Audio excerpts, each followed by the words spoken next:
Also, there is a beautiful story of how Lord Sri Chaitanya Mahaprabhu, during his last 12 years, he was so much immersed in the ecstasies of love of Krishna, in the mood of Sri Radharani, that sometimes in the middle of night he would just escape from his room, the Gambhira, and his devotees would be searching everywhere and everywhere for him, and they would find him in the most unparalleled forms of ecstatic love. One day they found him right at the Simha gate, right next to these lions, and there was a small herd of cows around him licking his body, and he was in an ecstasy like a tortoise, where all his limbs, his arms and his legs both disappeared and literally went into his body like a tortoise. And when the devotees saw him like this, such symptoms of ecstasy that only one who has Mahabhava, the ecstasy of Sri Radharani's love, can possibly exhibit, they all began to chant very loudly the holy names.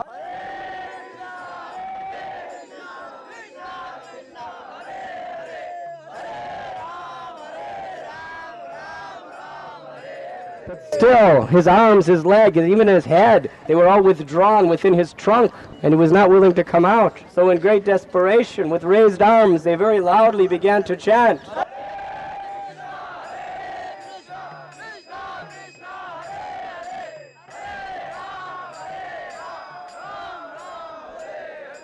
But still, Mahaprabhu was in his mood of Kurma Avatar and the ecstasy of separation from Sri Krishna. So they began to have a roaring kirtan, raising their arms.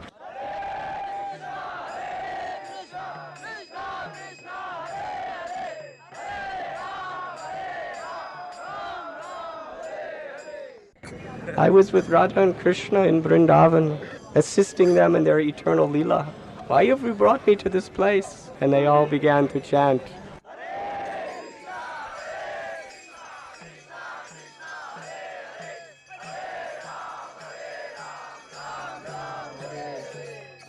Also, every year during the Ratha Yatra, at this place, the Dwara gate, Chaitanya Mahaprabhu, Nityananda Prabhu, Gadadhar Pandit, Srivas Thakur, Advaita Acharya, Haridas Thakur, Vakreshwar Pandit, Sri Ram, Swarup Damodar Goswami, Ramananda Rai, all the eternal associates would be eagerly and anxiously chanting and dancing right in the very spot we are now, waiting for Jagannath, Balaram and Subhadra to appear. And it was here that they are brought and placed upon their carts. The deities here, for those of you who have gone in, are very large size. Mahato, Mahiyan, Anato, Niyan. Krishna is larger than the largest, smaller than the smallest. He can be worshipped in the form of a little shalagram or Govardhan Shila, no bigger than the size of your finger.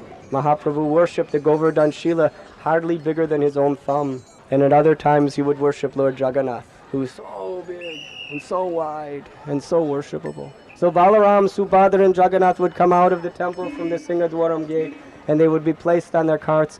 And it was here that Maharaj Prataparudra, the king of all of Orissa, knowing that his position before the Supreme Lord is nothing but a menial servant, to teach us all that whatever our position is, however wealthy, however handsome, however powerful, however influential, we are all nothing but the menial servants of the Supreme Personality of Godhead.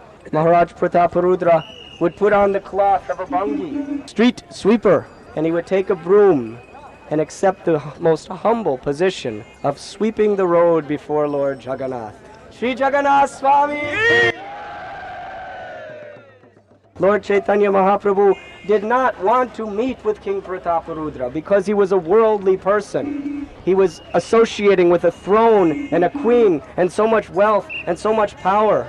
Although King Prataparudra wanted so desperately to have audience with Mahaprabhu, he said, I cannot meet a worldly man, I am a sannyasi. But when he saw King Prataparudra in this very spot, with a broom in his hand, humbly sweeping the street before Lord Jagannath, Mahaprabhu's heart melted.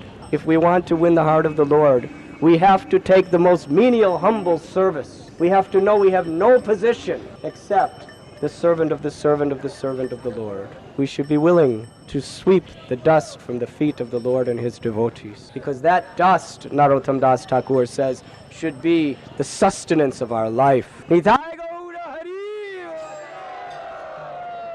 Vanchakalpatarubhyascha kripa sindhubhya evacha patitanam bhavanebhyo vaishnavebhyo namo namah. It was here that Maharaj Pratapa Rudra won the heart of Sri Chaitanya Mahaprabhu through his loving service to the Lord. So let us all offer our respectful obeisances to Lord Jagannath, Balaram, Subhadra.